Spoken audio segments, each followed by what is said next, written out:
រុនសួស្ដីស្រងស្រីនំនួនប្រលឹងមៀងស្ងួនតែងខ្លួនទៅណាចាខ្ញុំទៅវត្តជួយក្រងបាច់ការរៀបចំសីមាវត្តយើងណាបងភួតបងទេអីសីមកថ្ងៃណាសូមស្រងជីវ៉ាប្រណីប្រាប់ផងថ្ងៃ8កើតខែចែកនឹងបង9-10ឆ្លងមេណាប្រងថ្លៃសំណាងបងឲ្យបានជួបនួនល្អបងចូលបានផងណាស្រងចរណៃមានអីប្របងចូលចោលប្រោះថ្លៃយើងមាននិស័យ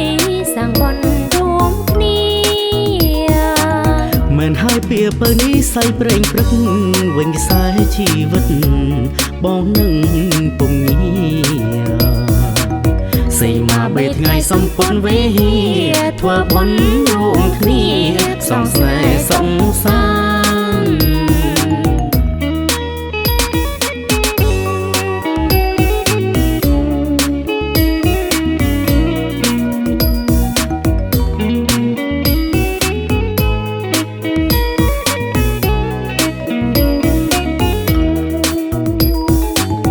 សំណាងបងឲ្យបានជួបនួនល្អ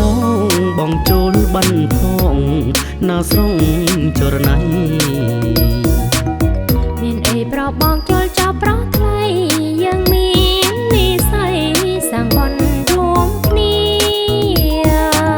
មិនហើយពីបើនេះស័យប្រេងព្រឹកវិញខ្សែជីវិតបងនឹងពុំងាសីមាបីថ្ងៃសំពន់វេធ្វើបន់រួមគ្នាសងស្នេហ៍សងសា